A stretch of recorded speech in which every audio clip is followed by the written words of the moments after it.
¿Me avisás, Alfredo? Sí, estamos redireccionando la transmisión.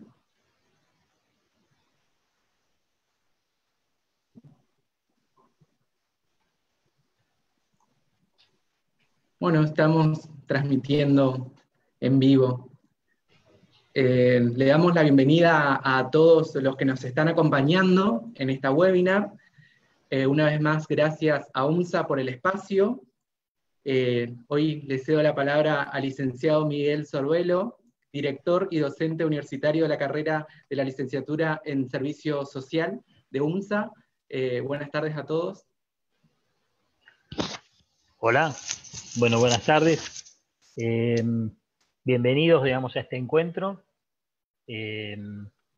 Como director de la carrera, les doy bienvenida a los invitados que nos están acompañando, a Patricia Lescano, bueno, y Rafaela Grandino, que ella de hecho es con la que pensamos la actividad. Teníamos dos invitados más que nos iban a acompañar, pero estos tiempos de pandemia, de coronavirus, y cuando pensamos coronavirus, villas, urbanización de villas, y tanto Víctor Judín como el padre Toto.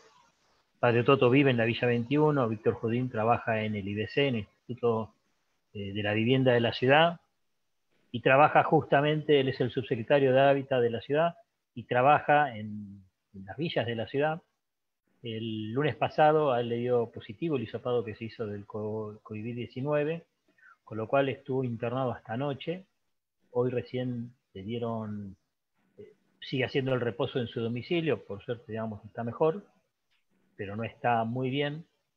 Y, digamos, a lo mejor ustedes están al tanto de que el sábado a la noche murió una vecina de la Villa 21 por COVID-19, pero en una situación bastante particular, bastante lamentable, porque no recibió la ayuda que a lo mejor hubiera cambiado su situación, con lo cual en este momento, dentro de la parroquia Cacupé, que es donde está el padre Toto, digamos, hay todo un movimiento al respecto, hay medios con él en este momento, ahora en este momento lo estaban entrevistando, con lo cual, digamos, no dudamos de que nos pueda acompañar él. ¿Por qué pensamos en este tema, ¿no? En urbanización de barrios populares, urbanización de villas y el trabajo social? Porque a lo mejor primero dos palabras de qué son las villas, ¿no? Muchos de los que nos están acompañando, que son vecinos de la ciudad o que están en este tema, conocen de qué se trata. Las villas son estos enclaves de pobreza urbana que se originan en la Argentina en la década del 40, cuando empieza a atravesar esta instancia de sustitución de importaciones y se empieza a industrializar la Argentina, en el auge del estado de bienestar, en la posguerra, y mucha población del interior del país se acerca a las ciudades, de las zonas rurales viene a las ciudades, a sumarse al auge industrial que se empieza a dar.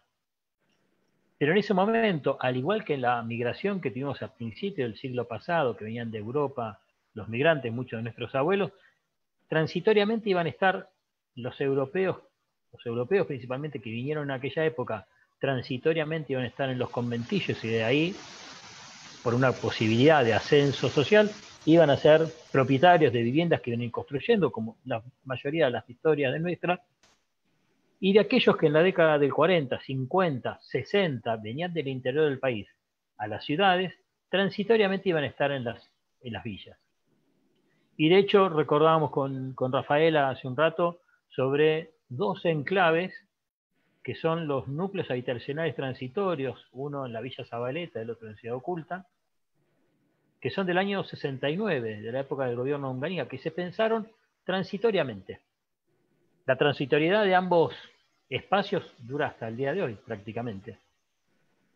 Y la permanencia de las familias que están en las villas también, de un espacio de transitoriedad, de transitorio, pasaron a ser residencias permanentes, en muchos casos ya terceras generaciones que viven en este mismo lugar. Cuando uno piensa demográficamente en la ciudad de Buenos Aires en particular, la población total de la ciudad prácticamente se mantiene estable, Sin embargo, lo que sigue creciendo, más allá de todo lo que uno conoce, conocidos, parientes que se van a vivir al Gran Buenos Aires, a otros barrios y demás, en las villas cada vez hay mayor población, ¿no? El crecimiento es significativo y justamente, digamos, esto nos hace pensar también que es uno de los lugares de inserción laboral que tenemos nosotros como el colectivo profesional. Y la inserción, digamos, desde distintas posibilidades. Una de ellas, y por eso nos interesa mucho el aporte de Patricia, tiene que ver con lo que es la urbanización, ¿no? ¿Qué es la urbanización? ¿Cómo se entiende? Hay distintas visiones. Por eso nos parecía interesante la visión del padre Toto de Bedia.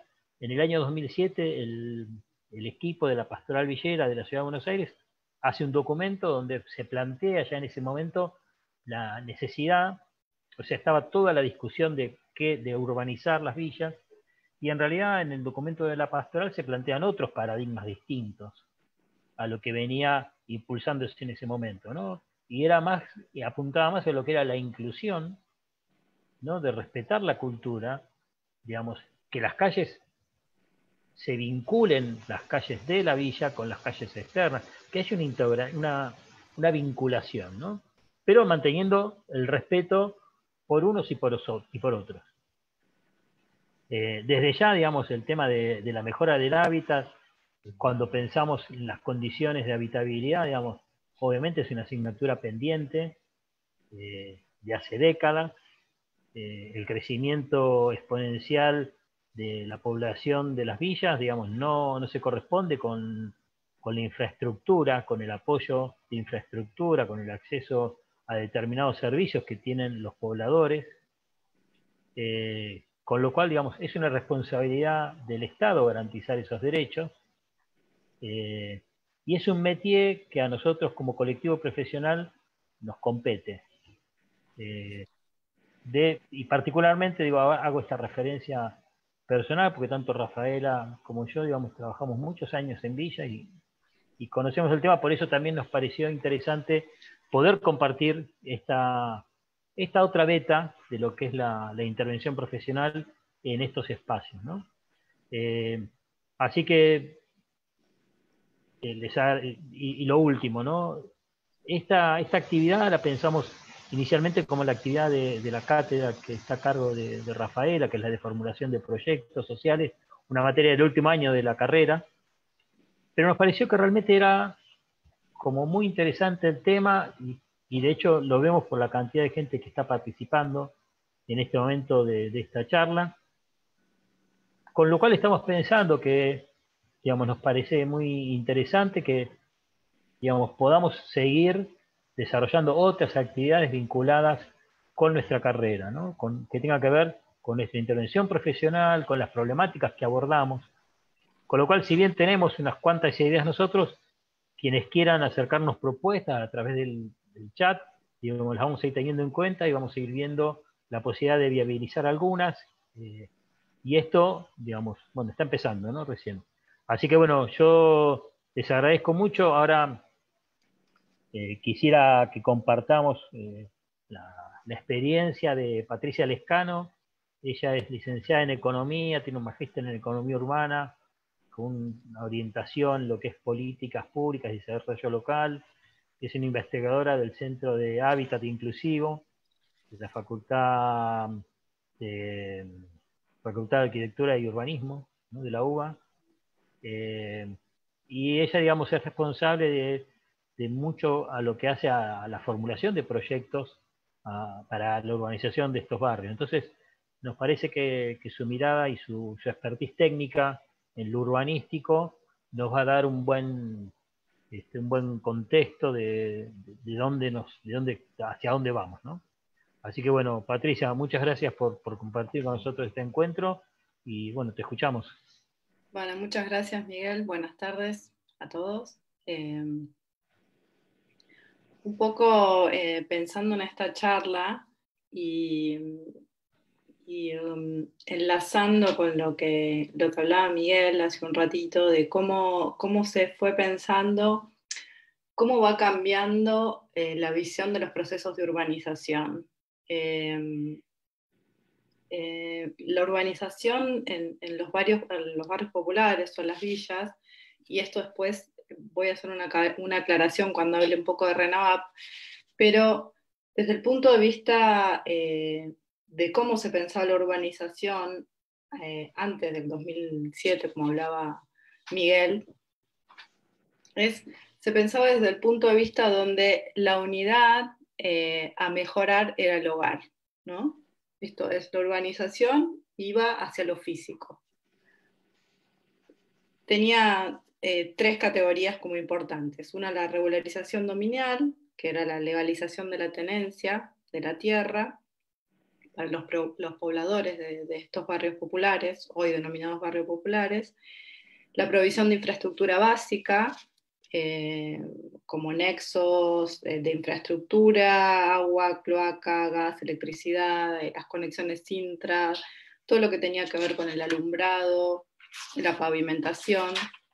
Digo, el concepto era la mejora en lo físico.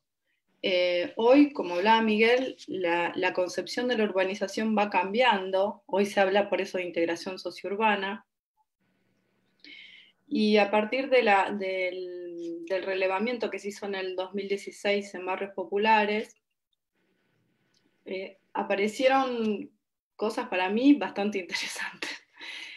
Sobre todo una caracterización, para mí la caracterización de donde la más fuerte, digamos, para la fase que es la planificación de la urbanización o la planificación urbana, es una caracterización que sale de las tipologías urbanas que tienen esos barrios. O sea, se los denomina barrios populares como el todo, pero dentro hay dos tipologías. Una son las villas, que lo que caracteriza es que son barrios altamente densos, o sea, altamente poblados, y presentan tramas irregulares con respecto a la urbe en donde están enclavadas, y los asentamientos que, al contrario de las villas, son de baja densidad poblacional y tienen trazados regulares.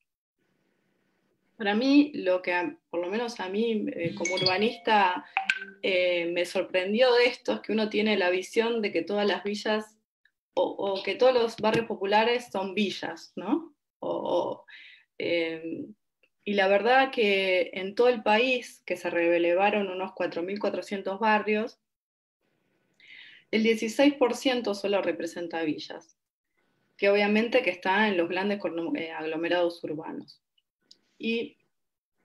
O sea que el 84% restante son asentamientos. ¿Cuál es la importancia, digamos, en lo que respecta a la planificación para una urbanización? Yo había pensado un poco en explicar cuáles son las fases de la planificación urbana. Las fases son básicamente tres para no tardar una hora con algo teórico que no tiene sentido, pero para que se entienda cuál es el laburo que tenemos tanto los planificadores como los equipos multidisciplinarios, ¿no? que participan. Un poco, bueno, las tres fases, una fase primera que sería de diagnóstico, con un antecedente o una identificación de la situación actual que tiene ese barrio, y después un diagnóstico que tiene que ver con lo que pasa tanto en lo social como en lo económico como en lo ambiental en lo urbano. No me voy a detener en cada una, yo la verdad que voy a esperar también las preguntas, porque si no se hace como teórico y muy largo. Después y esta fase de diagnóstico en la planificación urbana, que se usa para planificar ciudades como para planificar barrios, y ahí yo creo que no hay diferencia en cómo se utilizan las fases, pero se hace un diagnóstico sobre estos tres sistemas y el resultado es una identificación de los problemas que tiene el lugar y hacia dónde va a ir esa planificación. Esta fase es siempre, o por lo menos en las fases de planificación más estratégica, que son de los últimos años, son siempre con consensos. Y el consenso siempre es, a ver, entre los técnicos, entre los agentes, entre todos los agentes que participan y los pobladores de estos barrios, ¿no? Esta sería como la parte del diagnóstico. La segunda parte es la formulación de una visión de los objetivos y líneas estratégicas de cómo llegar a estos objetivos. En una ciudad, a veces, y uno, quiero que lo extrapolen a un barrio popular, porque cada uno de los barrios tiene distintas características, tiene distintas fortalezas, tiene distintas, pero se formula una visión de hacia dónde se quiere ir. Parece como irrisorio o parece difícil, pero digo, hacia allá vamos. ¿Y por qué? Porque, porque creo que cada barrio y cada lugar tiene su fortaleza. Durante mucho tiempo las urbanizaciones o el querer urbanizar eran enlatados, que nos venían de afuera y nos querían imponer, en algunos casos con éxitos y en otros no, una forma de urbanizar. Creo que ahora estamos en una etapa donde cada asentamiento, donde cada barrio popular va a poder identificar junto, obviamente, con los planificadores, qué objetivo tienen, qué líneas de estrategia y de qué manera se van a integrar a la urbe. Digamos, esta es la gran, el gran estudio que se hace. Y bueno, y después la última etapa, que es definir el proyecto. Pero ¿qué quiero decir con esto? La definición de esa visión, de esos objetivos, muchas veces, como pasó en distintos asentamientos, sobre todo en los de la ciudad de Buenos Aires, es que se empieza la integración sociourbana o la integración territorial como, bueno, pongo un McDonald's y pongo un Banco Río y estamos integrados sociourbanamente. No, eso no es así. La integración no se da solo por eso, sino, como decía Miguel, es mirando y escuchando a los pobladores y también a lo que conviene y a la ciudad donde está enclavada, que es muy importante. Bueno, nada. No sé si tienen alguna pregunta, porque digo, a veces suena muy técnica y prefiero contestar preguntas o... No sé si les parece que vayamos haciendo las preguntas a medida que van surgiendo o esperamos a terminar las exposiciones y vamos con las preguntas.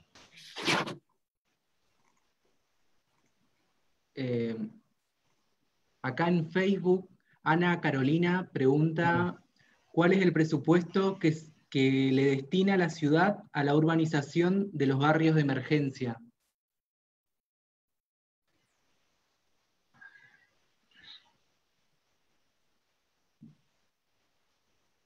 Yo ahí no te puedo, no puedo contestar sobre la ciudad de Buenos Aires. Lo que sí puedo decirte es que hay un presupuesto general que se presentó de RENAVAP sobre el total de lo que valdría urbanizar las villas. Está monetarizado la urbanización de los 4.200 barrios, que da unos 10.000 millones de dólares. Sí, yo una cosa al respecto que quería aclarar es, nosotros durante mucho tiempo hicimos un seguimiento de la ejecución del presupuesto de urbanización de villas de la ciudad. Digamos que si bien siempre fue, imagínense que siempre son presupuestos muy abultados, el tema es que los niveles de ejecución en general fueron bajos. Entonces, no es que no hubo presupuestos o que los presupuestos eran bajos. Los presupuestos muchas veces fueron holgados y en su momento habíamos hecho un estudio de 10 años desde la Defensoría del Pueblo y nos daba que el 29% del presupuesto solamente se ejecutaba. O sea, había casi un 70% que no se ejecutaba. Y eran volúmenes importantes, sin embargo, no eran ejecutados. Eso, digamos, se fue modificando y se empezó a tener mayores niveles de ejecución del presupuesto. Ahora, cuando uno piensa la dimensión, ¿no?, de las villas, no solo de la ciudad, sino, como planteaba Patricia, de todos estos enclaves que hay en el país, realmente cualquier cifra que podamos pensar es poca, ¿no? Nosotros desde la Defensoría del Pueblo hacemos un seguimiento desde el área de vivienda de esto que se está dando, y si bien entre el presupuesto y la ejecución hay una mayor paridad, sigue siendo realmente baja en relación a lo que es la dimensión de lo que implicaría, digamos, una urbanización, una inclusión social adecuada, ¿no? Sí, Ana Carolina sigue preguntando cuál es la planificación de la ciudad en relación a los grandes complejos habitacionales como Barrio Sabio, más conocido como Lugano 1 y 2, o Piedra Buena.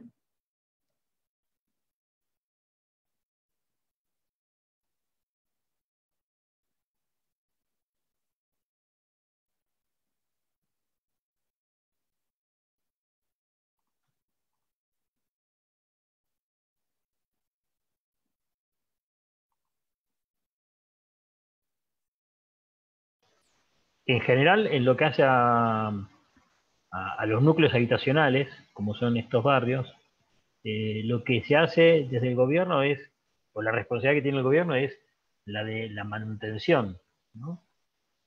Pero bueno, es cuestión de ir a estos barrios y ver realmente cuáles son los niveles de manutención que tienen, ¿no? Que una cosa es ya cuando el complejo está construido, digo, lo más nuevo, si se quiere, es la Villa Olímpica o lo que se está construyendo ahí en Chacarita, atrás atrás del playón de Chacarita, el playón de Fraga. Digamos, me parece que es de las últimas cosas que se están construyendo. De lo último que se está asignando es el barrio Mujica, que es el barrio que habían empezado Madres ahí pegado a la Villa 19, ahí en General Paz, del lado de la provincia de Richeri. Pero digamos, son dos lógicas completamente distintas cuando se hace un complejo habitacional a lo que es la urbanización in situ, ¿no? Son dos lógicas distintas en lo que hace el desarrollo de la planificación.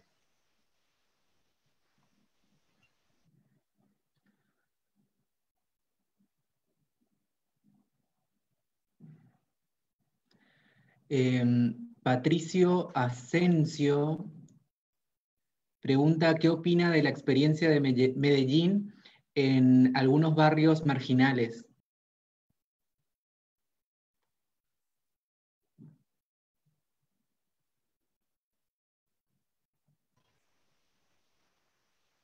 Patricia, si conocés la experiencia de Medellín, o hay otras experiencias en Brasil también, creo que es Arrociña, hay un par de experiencias interesantes en cuanto a urbanización, ¿no? Sí, en cuanto a Medellín, las urbanizaciones también tuvieron una cosa importante, que era lo que hablábamos antes sobre esta formulación de la visión y cómo se iban a integrar a través de equipamientos urbanos o por ejemplo, de museos o de lugares culturales donde la gente que estaba viviendo fuera de estos asentamientos pudiera acceder y de esa forma generar la integración. Creo que es muy bueno, es muy buena la experiencia de Medellín en ese sentido.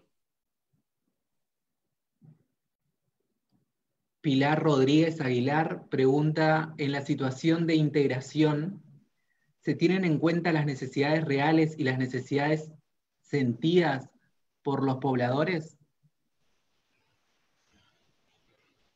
Discúlpame, no te entendí la pregunta.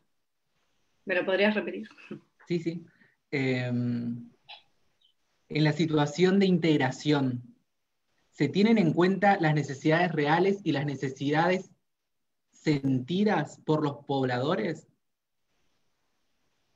Bueno, se tendría que tener en cuenta. Lugano, luego Digo, Mauricio Galás pregunta, a ver, sí, perdón. no, digo, en general, digo, como todo proyecto, cuando se tienen justamente en cuenta las necesidades de los pobladores, son los proyectos que mejor resultan, ¿no? Yo me acuerdo de una experiencia de San Luis, cuando estaba bueno, alguno de los dos Rodríguez A de gobernador, y se inauguró un complejo habitacional que habían desarrollado para una comunidad no me acuerdo si eran de Welch, no me acuerdo bien, pero digamos, se tuvo en cuenta cómo ellos, digamos, originalmente conformaban sus comunidades y de la misma manera se construyeron viviendas respetando esa distribución, que era una distribución circular, por ejemplo, eh, los techos medio de cúpula, con espacios comunitarios, digamos, mucho espacio alrededor de cada una de las viviendas. Se respetó el mismo diseño con otros materiales, ¿no? Pero, digamos, materiales si se quiere, que iban a perdurar más en el tiempo, pero se respetó eso. Y claramente, digamos, es distinta la apropiación que se hace, ¿no? Digamos, cuando uno en la planificación toma justamente estas necesidades, eh, las reales y las sentidas de la comunidad, seguramente son los efectos que van a perdurar, ¿no? La apropiación que hace querer y respetar y resguardar respetar más estas viviendas. Sí, a eso le agrego, ¿qué tal? Buenas tardes. Le agrego algunas cuestiones vinculadas a la pregunta que hacían sobre las necesidades sentidas. Desde el trabajo social siempre promovemos y trabajamos en el marco de los procesos participativos, ¿no? Con las comunidades, con las familias, con los individuos. Y cuán complejo es pensar, digamos, en el marco de políticas vinculadas al hábitat social, a procesos de urbanización de barrios populares, estos escenarios, que a veces estos escenarios de procesos participativos pueden ejemplificarse en mesas de gestión, en asambleas, y así uno puede enumerar distintas estrategias, técnicas, que para los mismos pobladores, habitantes de estos barrios populares, a veces salen hasta de forma natural el poder congregarse porque están viviendo estas problemáticas, la falta de agua, el hacinamiento, las viviendas precarias, la falta de acceso a la electricidad, al gas, etc. Si lo ponemos en el plano más vinculado a lo que hace a los aspectos de infraestructura. Y entonces, en ese sentido, claramente deberían ser tomadas en cuenta las necesidades sentidas de los mismos habitantes, digamos, por poner una respuesta, ¿no?, a esta pregunta. Quería sumar un poco esto. A mí me viene a la cabeza el Promeva, ¿no? Un programa nacional que era el programa para mejoramientos de barrios, que obviamente, digamos, eran asentamientos, no eran villas, y esta es una diferencia importante al momento de pensar de qué manera se puede trabajar la mejora, que justamente tenía un componente muy importante de los equipos sociales del programa, que eran quienes realmente desde el trabajo social se trabajaba con la comunidad de manera colectiva estas mejoras que se podían hacer, ¿no? Bueno, ¿ustedes quieren entonces que haya un centro comunitario? Va a haber un jardín, va a haber una escuela primaria, la que está lejos la que está, digamos que otras cosas, ciertos diseños y ciertas cuestiones eran muy trabajadas desde ahí. Y volviendo a esto, ¿no? Justamente son esos barrios los que después perduraron el tiempo y esto se pudo sostener, ¿no? El trabajo, inclusive estoy pensando en todo lo que son los núcleos habitacionales, el trabajo que se hace desde el trabajo social con los consorcios, por ejemplo, ¿no? Digo, me parece que son cuestiones muy a tener en cuenta desde nuestro colectivo también.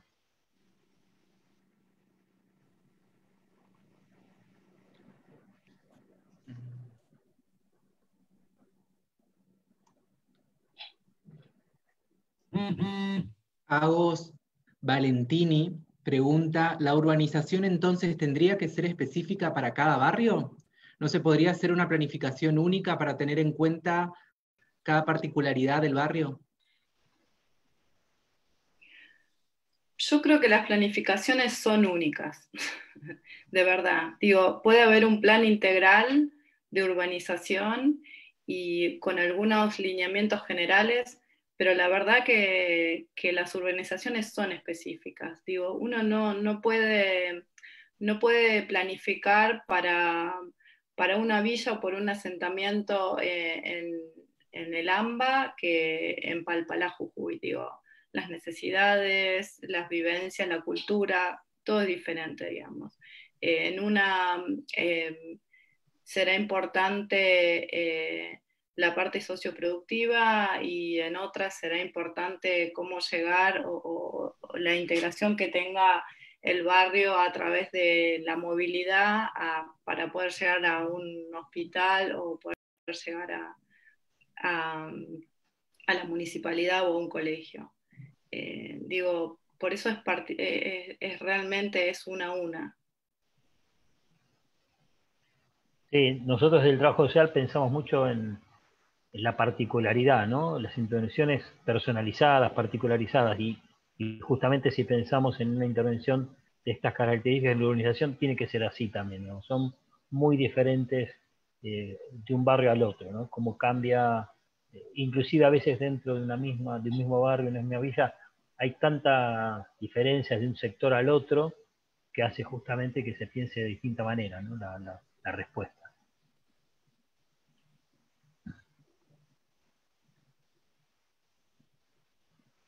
Belu González pregunta, ¿cuál es el mayor desafío que encuentran durante el proceso de urbanización? Yo creo que en poner en acuerdo a todas las partes intervinientes, que a veces tienen objetivos o fines distintos. Esto hablo no solamente dentro de un barrio popular, sino al municipio, no sé, al dueño de la tierra donde se va a urbanizar. Digo, hay muchas aristas. Lo difícil es poner a eso. Y también a los equipos que laburan en la planificación.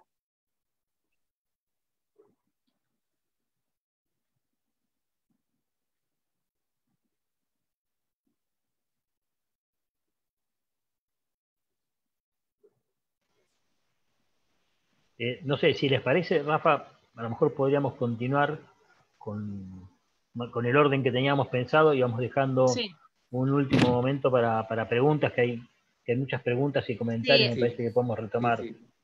Sí, hay varios comentarios en el chat, está súper activo, así que está bueno también seguirlo como más de cerca.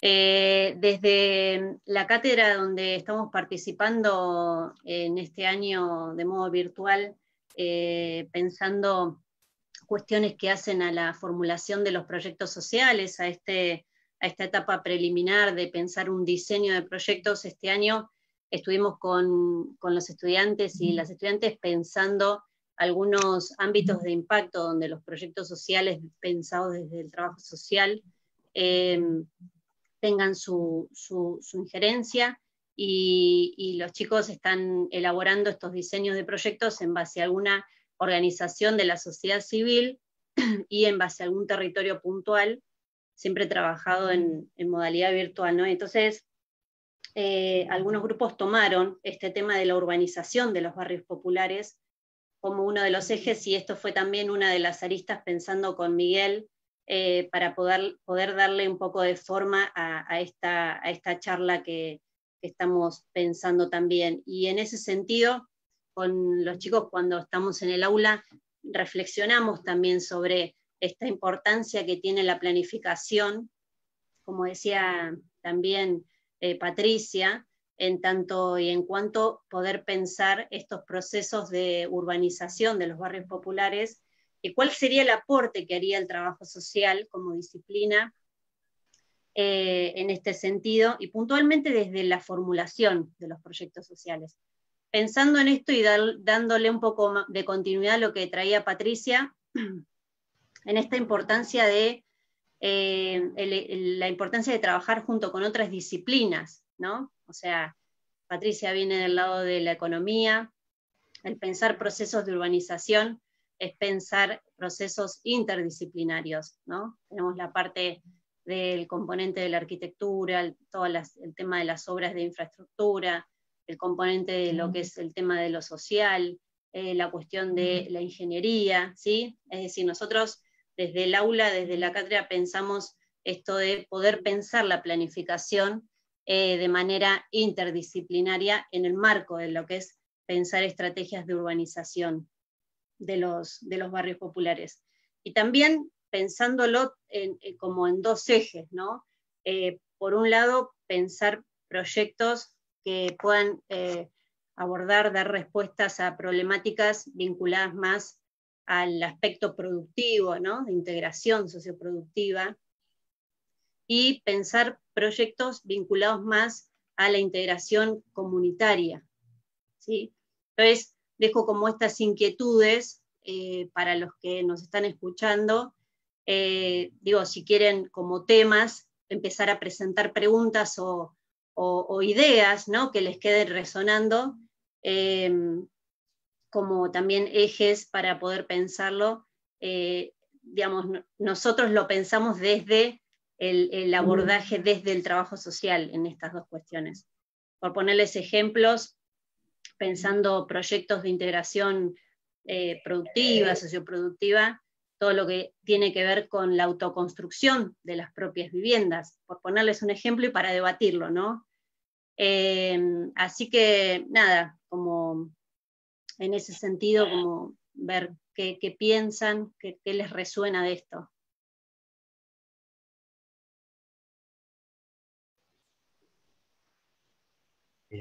A mí me queda también una cosa dando vuelta, que es el por qué, ¿no? ¿Por qué la gente, digamos, decide estar viviendo en una villa o en un asentamiento hoy por hoy? ¿Por qué sigue teniendo la atracción la ciudad de Buenos Aires o el Gran Buenos Aires, que está en la mayor concentración? Y es como para pensar también, ¿no? Digamos, si realmente es una realidad que ocurre, bueno, ¿cómo no puede estar ausente dentro del diseño de las políticas públicas? Si estamos viendo que cada vez, ustedes piensen que del año 2000 a la actualidad se duplicó y más posiblemente la población en las villas de la ciudad, ¿no? Con lo cual, digamos, no puede estar ajeno a la planificación, es un fenómeno de tanto peso que, digamos, como planificadores no podemos omitirlo, ¿no? Entonces, ¿qué se hizo en estos 20 años? Y muy poco, claramente. Acá Cecia preguntaba, bueno, si hubo algún plan de emergencia por parte del gobierno en este contexto de aislamiento ante la falta de agua, ¿no? Claramente convención a Villa 31. Este contexto, digamos, emergió bastante más rápido de lo que se podía manejar y planificar, pero bueno, justamente en este contexto tan turbulento en el que nos movemos, requiere que la planificación también sea muy dinámica. Seguramente obviamente este tema de la pandemia no estaba en la agenda de nadie, y bueno, y emergió y hoy está. El tema de la falta de agua, se podría profundizar un poco más la cuestión de qué pasó y qué no pasó para que esto, justo en plena pandemia, 10 días de un asentamiento tan grande como la Villa 31, no hubiera agua. Esas obras que había que hacer en otro momento se hicieron ahora. Bueno, esto me parece que justamente ahí sí, la planificación no estuvo presente en ese momento, con la consecuencia que trajo y que trae. A lo mejor otras medidas sí, uno puede decir, bueno, se está planificando. Esa no. Entonces me parece que ahí, en plena pandemia, me parece que hay cosas realmente urgentes y muy importantes como para pensar y para repensar a diario eh, esta famosa curva que todavía no llega a su pico, pero que ya, digamos, se está demostrando cómo está evolucionando. Bueno, y la urbanización, ¿no? Cuando se pensó la cuarentena, ¿no? El aislamiento. Ahora se está hablando del aislamiento comunitario, se empezó a pensar esta cuestión. Eh, y bueno, la demora en la urbanización, obviamente en esto se plasma las consecuencias que trajo, ¿no? Esta es una situación tan extrema que esto, digamos, emerge como problema y evidentemente hay que pensar en respuesta. Entonces me parece que es como para pensar, ¿no? Justamente, digamos, qué es lo que hay que hacer y cómo se debe seguir, digamos, hasta acá fue así, bueno, de acá más no puede seguir siendo así. Me parece que tenemos que pensar en esto. Bueno, se verá después en su momento quién se tendría que haber hecho cargo y no se hizo, quién hizo bien, quién hizo mal. Lo importante es que con esta concepción, que algo también acá surge entre las preguntas, necesidades o derechos, digamos, claramente el agua potable no es una necesidad, es un derecho. Pero eso está, me parece, fuera de toda discusión. Una vivienda digna es un derecho a vivir una vivienda digna. Entonces, eso me parece que no, a esta altura del partido me parece que no, digo, bueno, podemos seguir hablando, pero me parece que es una discusión ya por demás saldada. Cuando hoy pensamos que el enfoque de derecho está presente o debe estar presente en lo que hace a la planificación, a la formulación de políticas, es porque ya dejamos de lado esta cuestión de las necesidades. Estamos pensando que hay derechos que deben ser garantizados. Entonces, las políticas públicas tienen que tener este eje, no hay otro eje. Con lo cual, digamos, pensar en el agua potable, en viviendas dignas, en las cuestiones de habitabilidad, el acceso a agua corriente, el acceso a una cloaca, el acceso a Internet hoy, ¿no? Hoy, acá estaban planteando el tema, bueno, de las personas que viven en los barrios. Nosotros tenemos un porcentaje muy alto de estudiantes que vienen de distintas villas de la ciudad y de Gran Buenos Aires. La mayoría de ellos no está pudiendo cursar en este momento porque no tiene acceso a Internet, porque no hay wifi en estos barrios. Bueno, hoy, digamos, hace 15 años atrás uno decía, bueno, Internet era para jugar. Hoy Internet es lo que nos garantiza y les garantiza a todos, nos garantiza poder estar cursando, poder estar trabajando, con lo cual ya no es más, digamos, hoy pasó a ser el derecho a la conectividad, digamos, no podemos plantearlo como una cosa más, es algo fundamental. Entonces, digo, me parece que pensar en urbanización, en inclusión social, en de qué manera estos barrios populares, estos barrios obreros, que fue otra de las categorías que sale en el documento de la Pastoral Villera también, eh, estos barrios de trabajadores, ¿no? Es decir, bueno, la gran mayoría son trabajadores, informales, en negro, cuentapropistas, pero son trabajadores la mayoría, ¿no? Entonces, también es un poco romper con este estigma territorial del que tantos nos hablan, ¿no? Estos enclaves de pobreza hacen cargar o impregnan en los habitantes un estigma muy fuerte que a lo largo de su trayectoria vital, laboral, estudiantil, social, va a tener un peso muy fuerte, ¿no? Qué distinto sería que en vez de decir que vive en la casa tanto de la manzana tal, dijera que vive en la calle Osvaldo Cruz 3480, ¿no? Entonces digo, esto realmente es lo que hay que pensar y me parece que es el desafío en el diseño, ¿no?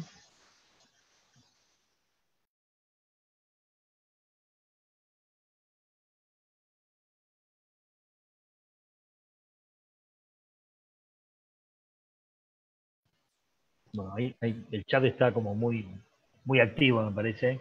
Sí, Yo no termino de leerlo. Eh, Yo creo que igual la pandemia hoy lo importante es que pone como prioridad uno la urbanización en barrios populares. Eso, la verdad que es muy importante en este momento.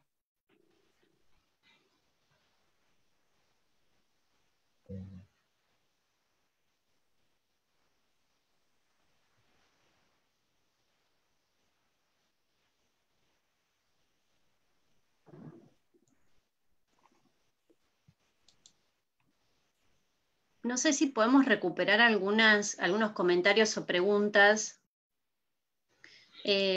porque hay varios aportes que me parecen muy ricos, digamos, como para ponerlos. Si quieren, leo uno que estoy pudiendo leer, pero anteriormente quedaron como varios, me parece. Yo trabajo en el área, Nadia Stevanovich dice, yo trabajo en el área de seguimiento y planificación del Ministerio de Desarrollo de la Ciudad y estamos poniendo en crisis la política habitacional en torno al desalojo, subsidio, tarifas y urbanización, articulando con actores como la Defensoría, así, MOI, HPLH, IBRP, IBC. Me interesan mucho sus opiniones como profesionales. ¿Qué piensan del programa de vivienda asequible?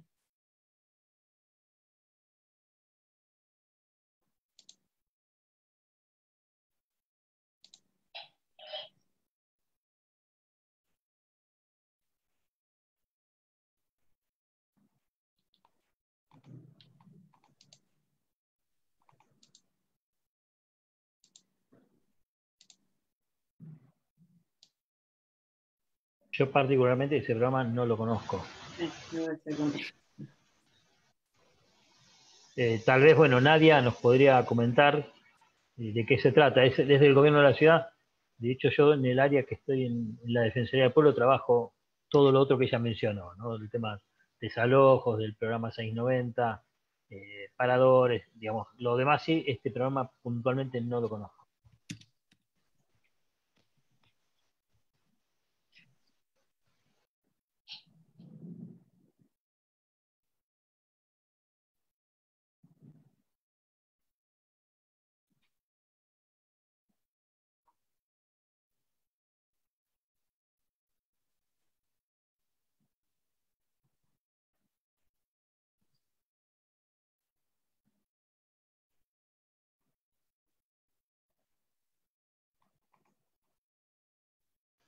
Bueno, acá Noelia Taboada plantea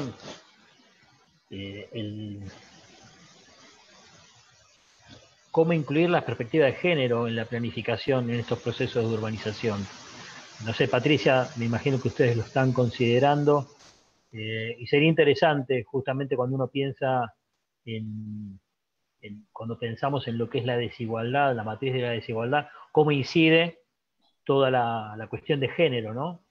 Digo, cuando pensamos en la cantidad de mujeres que están como jefas de familia, con hijos, cuando se piensa en la urbanización, digamos, cómo incide esto en, en el diseño, ¿no?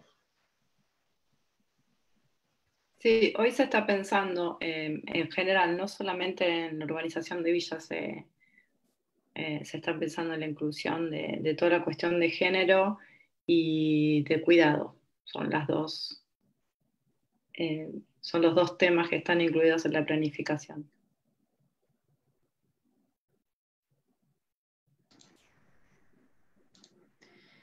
Ahí Josefina Villegas hace una pregunta. Hola, ¿qué alcances, posibilidades reales se tienen actualmente y en el contexto en el que estamos para dar respuesta a la situación habitacional en los barrios populares desde la política pública nacional y desde el gobierno de la ciudad?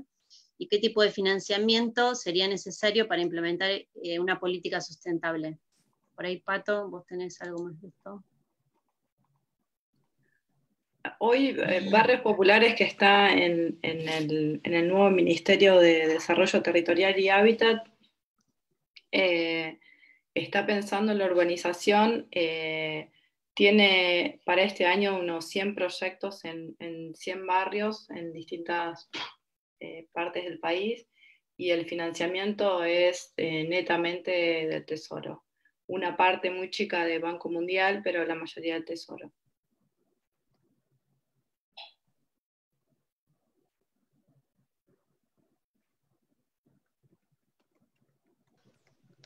Yo me quedé con lo de Patricia, con lo del enfoque de género, ¿no? Digamos, particularmente, digamos, cuando se está pensando en urbanización, ¿cómo incide esto? No sé, en algunos programas, por ejemplo, cuando se evalúan, ¿no? Cuando se cuando se da el puntaje, por ejemplo, el tema de familias monoparentales cuya jefa es una mujer, digamos, tiene un puntaje diferenciado que cuando es una familia biparental, por ejemplo, ¿no? Digo, ese es uno de los criterios. ¿Qué otros criterios toman, digamos, para que este enfoque, digamos, se considere, ¿no? Por ahora en lo concreto no se está, o sea, es como un enunciado en realidad, creo que todavía falta trabajo sobre eso. Sobre todo, por lo menos en lo que yo, digamos, en esta parte, en este momento, digamos, trabajo en otro sector de gobierno que es Hábitat. RENAVAP es una secretaría aparte, pero por lo que yo tengo entendido, la verdad que el tema de géneros lo están incluyendo, estoy muy segura de eso, pero todavía en la práctica no sé cómo lo van a hacer metodológicamente. Pero el tema de género está, digamos, los relevamientos de RENAVAP lo tienen bastante claro, y las composiciones de los hogares, así que la verdad que está todo para laburar eso.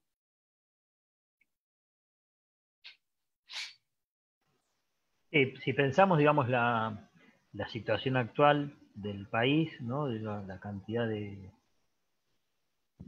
tema habitacional está muy vinculado también con ingresos, ¿no? Con lo cual,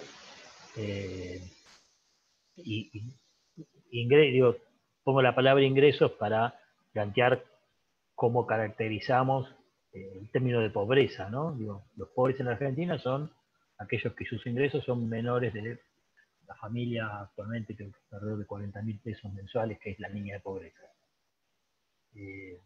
Ahora, cuando se está analizando esto, se plantea que la cantidad de niños, que el 70% de los niños son pobres. Ahora, esas familias, justamente, porcentaje significativo, las jefas de familia son mujeres, ¿no? Con lo cual, esto que yo decía antes, ¿no? La matriz de la desigualdad, cuando uno va analizando distintos vectores que inciden en esto, el tema del género incide muchísimo, y cuando uno cruza género, franjas etarias, espacios de los territorios donde están, digamos, cuando uno empieza a sumar todas estas matrices, cómo se van potencializando y cómo van incidiendo en la desigualdad, digamos, realmente te da que una familia cuyo jefa es una mujer ya adulta, con lo cual, digamos, sus posibilidades de inserción laboral ya, digamos, si no las tuvo en su juventud, en la adultez menos, que además vive en este planteo, en un asentamiento o en una villa, digamos, va a incidir de manera muy negativa en sus posibilidades de mejoras, ¿no? O sea, tiene un estigma tan fuerte todo esto que lleva a que su nivel de vulnerabilidad es de los mayores, ¿no? Esta brecha de la desigualdad son los grupos que están en mayor desigualdad, en mayor inequidad con el resto de la población. Con lo cual, digamos, todo esto hace que sea la población preferencial en muchísimas políticas públicas actualmente, ¿no? Si pensamos la UH o el alimentar, por ejemplo, que son las políticas actuales, ¿no? Ciudadanía porteña en ciudad también, digamos, por eso yo te preguntaba lo del puntaje, justamente son estos grupos los preponderantes, son los grupos objetivos de estas políticas, ¿no? Entonces, si dentro del diseño, en lo que es urbanización, también estaban presentes, ¿no? Si había algún caso puntual que nos pudieras refrescar o compartir.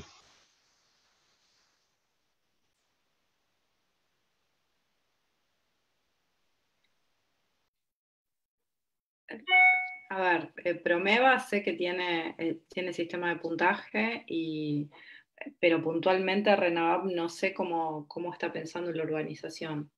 No sé si va a tener sistema de puntaje, por lo menos el programa nuevo. En el caso de otros programas que conozco, Procrear, pero en un programa de créditos, tuvo en algún momento puntajes por vulnerabilidad y por género.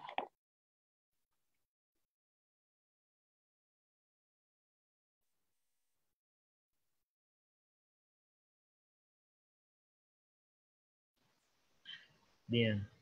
Pilar consulta si hay algún reglamento de la población migrante. Imagino que será migración y situación de precariedad habitacional, ¿no? No sé si, Patricia, ustedes tienen esa información. Por lo menos hoy en la Secretaría de Hábitat no. Está en un proceso en un proceso de desarrollo de programas nuevos y en algunos casos atendiendo la emergencia a través de núcleos polivalentes que se está pensando para asentamientos.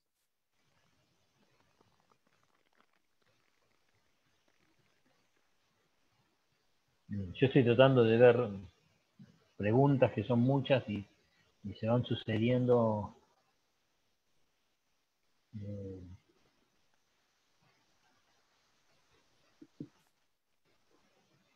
Alguien preguntaba si realmente era viable, ¿no? ¿Qué alcances y posibilidades reales se tiene actualmente y en el contexto en el que estamos para dar respuesta a la situación habitacional de los barrios populares?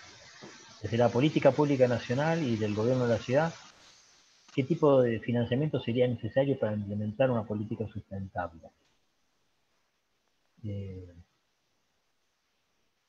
Antes de pensar en la cuestión económica hay que pensar en la decisión política. No, digamos, después el dinero de algún lado se buscará. Obviamente es muchísimo.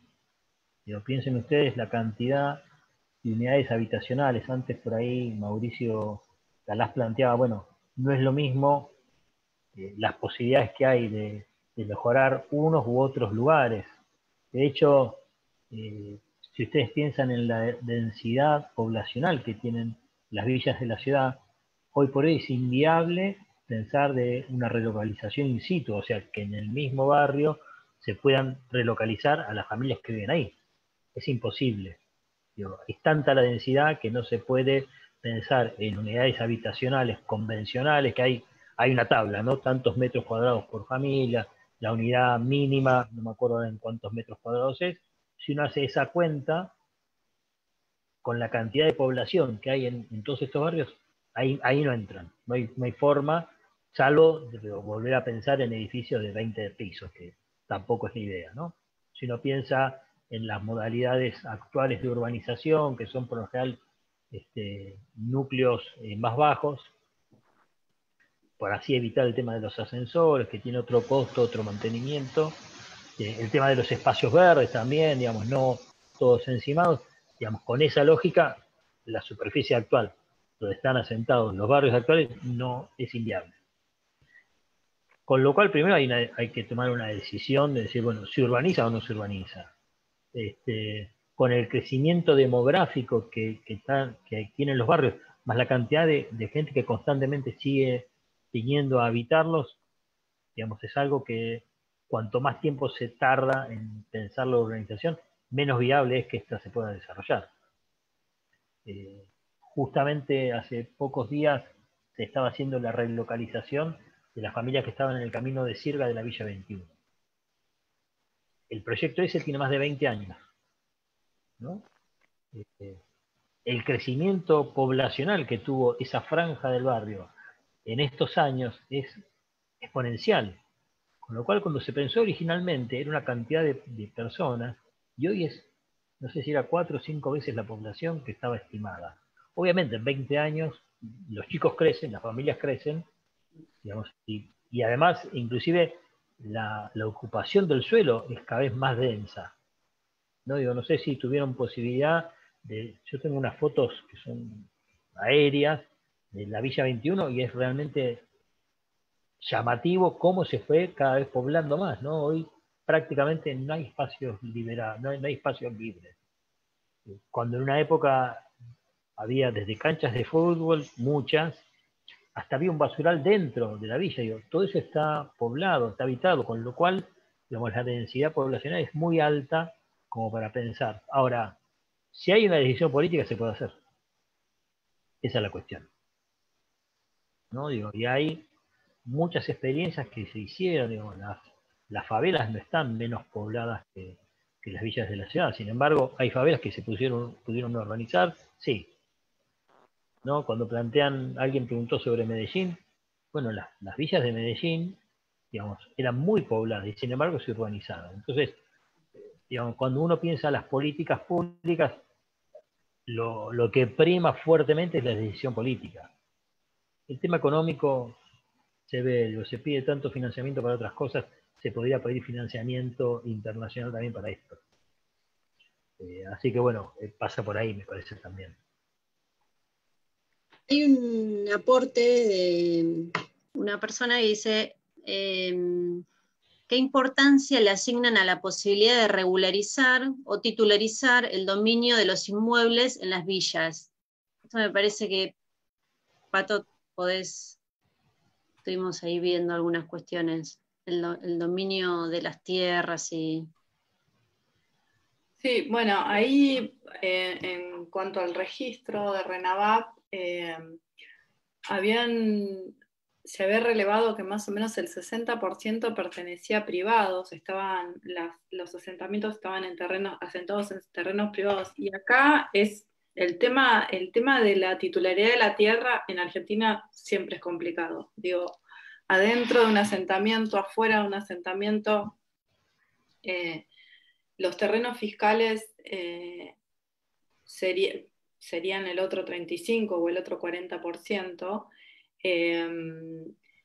Y la verdad es que el gran problema que tiene este país con respecto a la vivienda, básicamente es el tema del suelo, el tema de cómo llegar al suelo, digamos.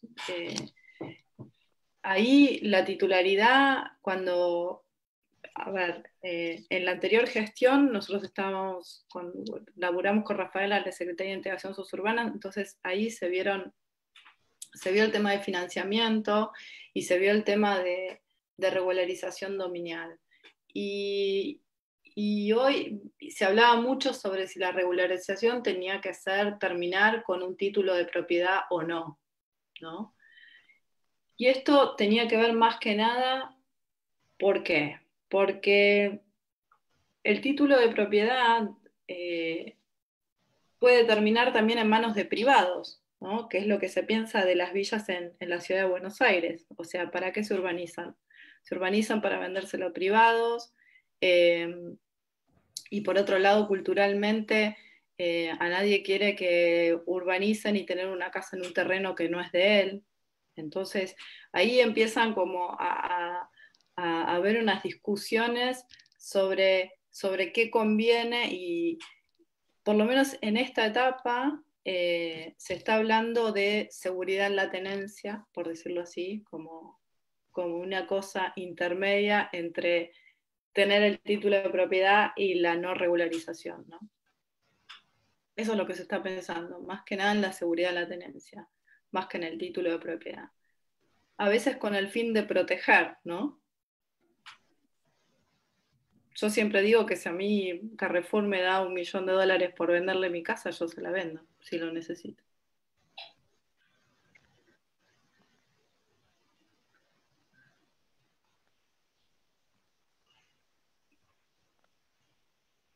No sé si se entiende.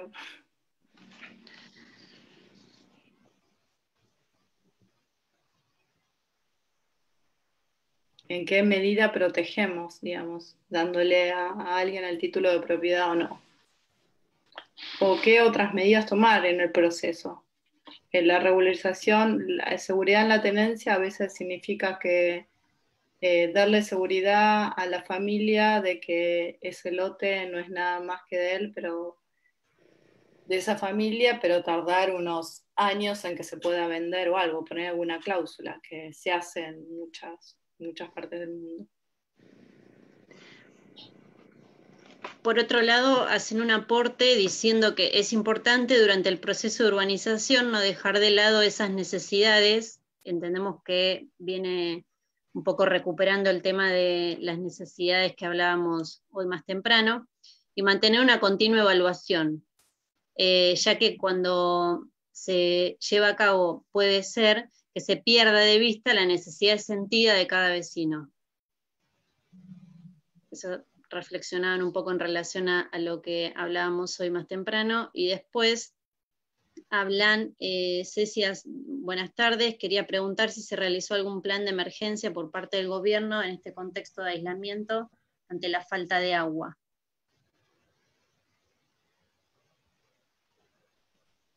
Sé que la Secretaría de Integración Sociourbana de la Nación, que tiene a cargo el Registro Nacional de Barrios Populares, está trabajando sobre eso, sobre la provisión de agua, sobre la provisión de alimentos a nivel nacional.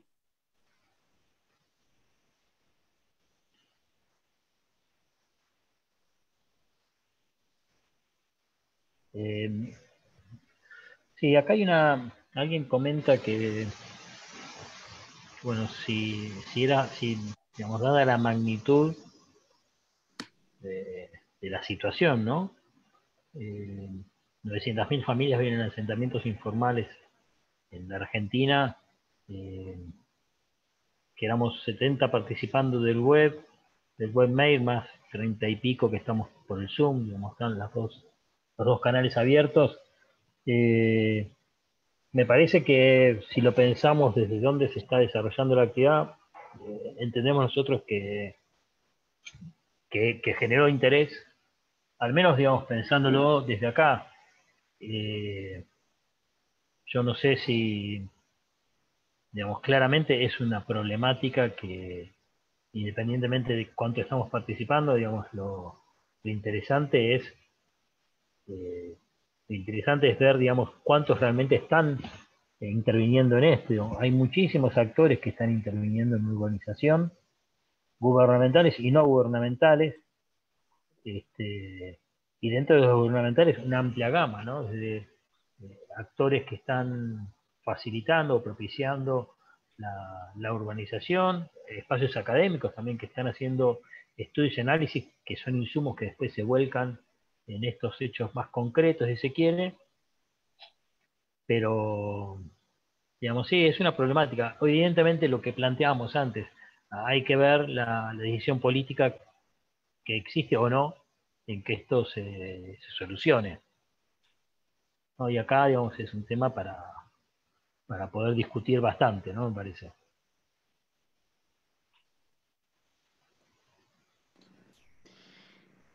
Hay otra persona que habla, Rubén Herrera, que habla del aspecto cultural. Dice, tomando lo que se dice sobre el por qué se sigue viviendo en una villa, es ahí donde hay que poner la mirada en lo cultural, creo, porque pregunto si se coincide con esta puesta de un enfoque cultural, dice Rubén, y creo que retomó también después otro aspecto de la cuestión cultural. Yo en un momento hablaba de la importancia desde enfocar el trabajo de pensar proyectos sociales con las comunidades de los barrios populares, y creo que también esta cuestión cultural es bien importante para poder sumar a la hora de pensar estos diseños y este desarrollo de los proyectos, sí, claramente.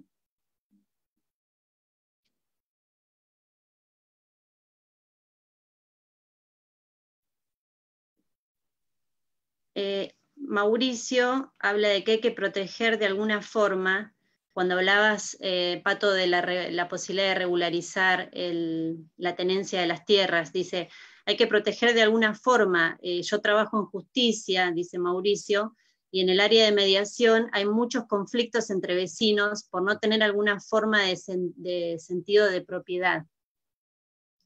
Trae un poco, me parece, acá lo que está planteando es este tema de conflicto que se genera entre los propios vecinos al no tener la titularidad de las tierras. Sí, totalmente. Por eso se está pensando en dispositivos que tengan que ver con seguridad de la tenencia, pero que tenga, o sea, que tenga una legalidad y no el fin último que es el título de propiedad. Que aparte un título de propiedad en una urbanización, tanto de barrio popular como en otras urbanizaciones, digamos, es bastante complejo.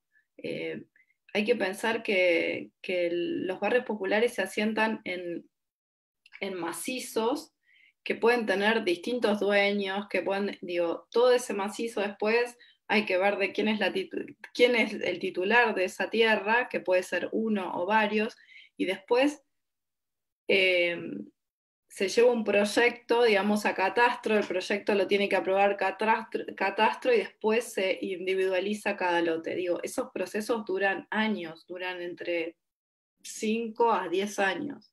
Entonces, me parece que el tema de seguridad en la tenencia tiene una fortaleza bastante importante por el tiempo, porque el tiempo es mucho más corto.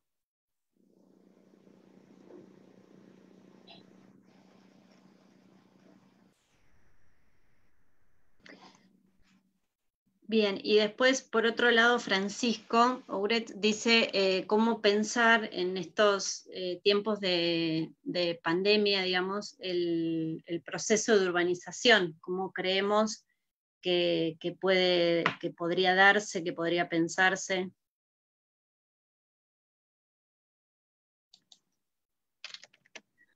Mira, en este momento se está trabajando, por lo menos desde la Secretaría de Hábitat, que es donde trabajo y donde estoy colaborando, se está pensando, por ejemplo, en unos prototipos que son prototipos, se llaman núcleos multipropósitos, y la idea es trabajar sobre la materialidad de que estos núcleos son bastante grandes, casi todos son de 1000 metros, de que se trabajan de forma industrial y que una vez que están los barrios, la gente de los barrios pueda laburar.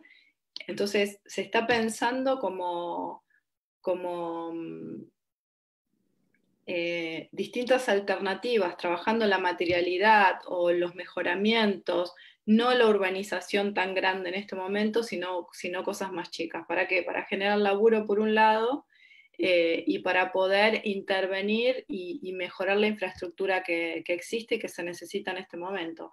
Esos núcleos multipropósitos son para aislamiento. Se pensó una parte para aislamiento y otra parte como reserva para llevar alimentos, todas las cosas de primera necesidad que son necesarias en este momento. Y la idea es que en un futuro, cuando termine la pandemia, esperemos, se puedan reconvertir en distintas cosas, en Zoom, en lo que necesita el barrio. Esa es un poco la idea. En eso se está trabajando. Eso hoy tiene financiamiento de Banco Mundial y se están pensando en 100 prototipos para este año.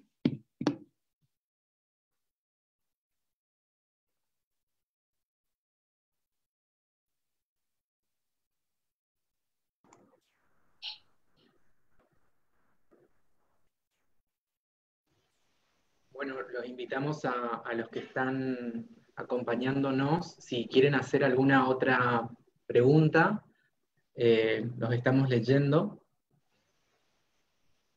O los que nos están acompañando en Zoom también pueden usar el chat.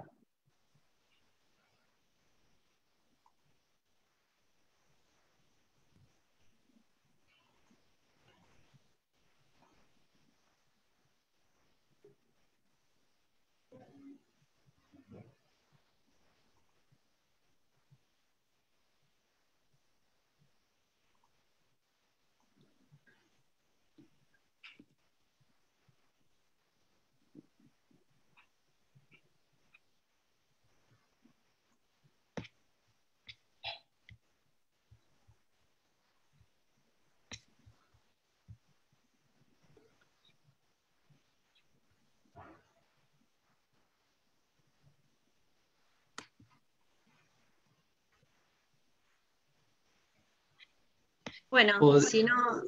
Sí, perdón. Sí. Iba a leer una pregunta también, pero creo que también estabas leyendo.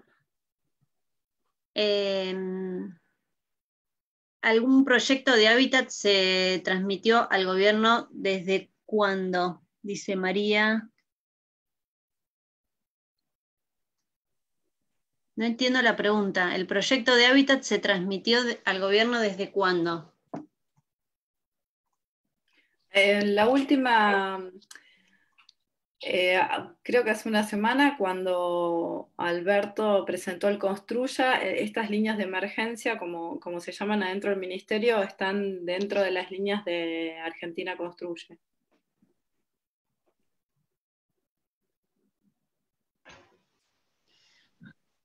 Preguntan si hay algún ejemplo de algún barrio que esté en proceso de urbanización avanzado o todos están trabados. Y hay otra persona que dice que creo que Piletones.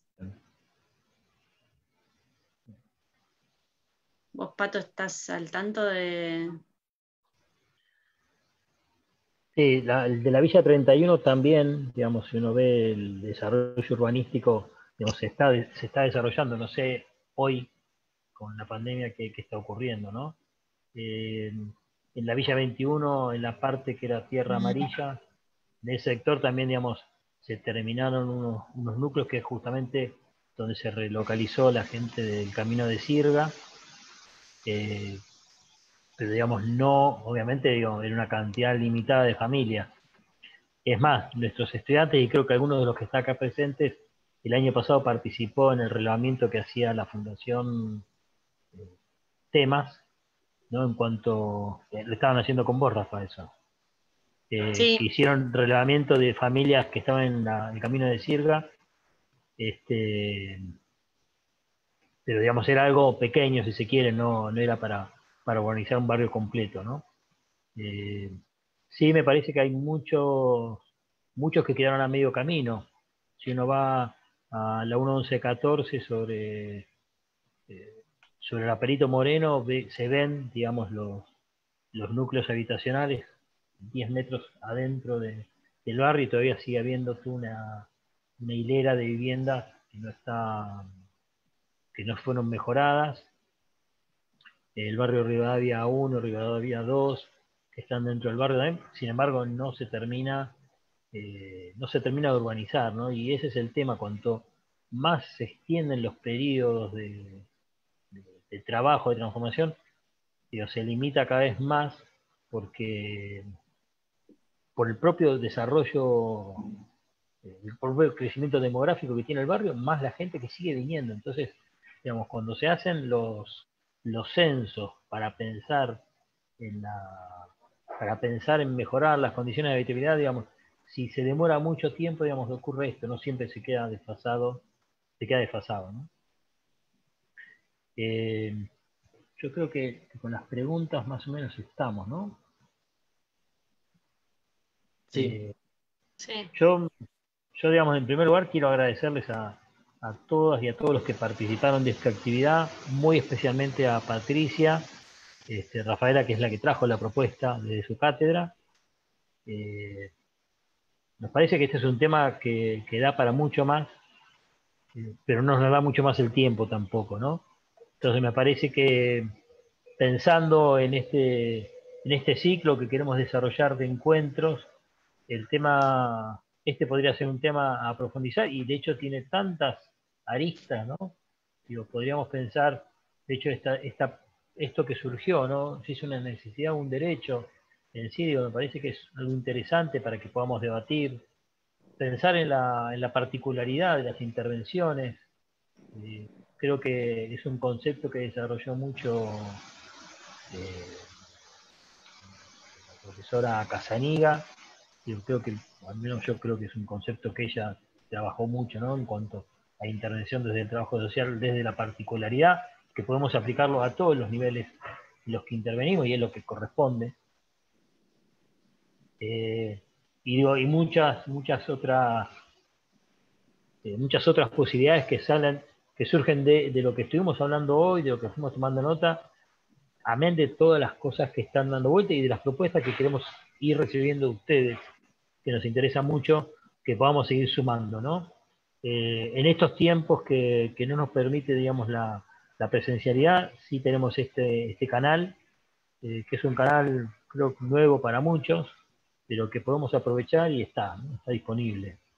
Así que bueno, Rafa, no sé, Sí. lo que quieras.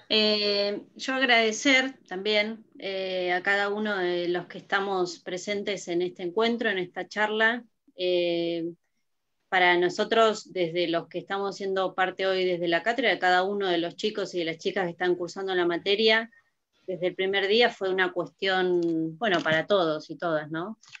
No elegida el tema de la cursada virtual y demás, y estamos en este momento encontrándonos con más gente desde lo virtual, y creo que esto es un logro importantísimo, pero también transmitirles que se pensó este espacio como un espacio de encuentro, de charla, y de compartir desde el hacer también, ¿no? De hecho, hay 2 de los expositores que no pudieron estar presentes por los motivos que comentó Miguel y que tienen que ver con el hacer y el estar en vivo e en directo en los barrios en donde nosotros hoy pudimos estar hablando. Entonces, me quedo también con eso, y agradecer también a cada uno de ustedes, también a Pato que con mucha generosidad estuvo presente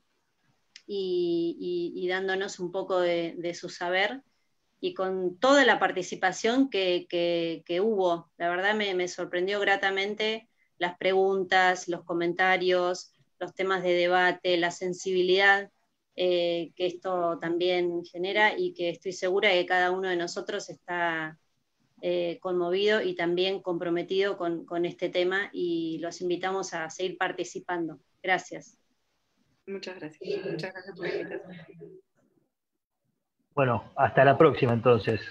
Muchas gracias a todos. Muchas gracias a todos. Entonces damos por finalizado este encuentro. Gracias Miguel, gracias Patricia, gracias Rafaela, y gracias a todos los que nos acompañaron.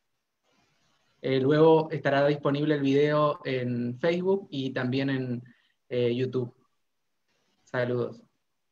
Muchas gracias.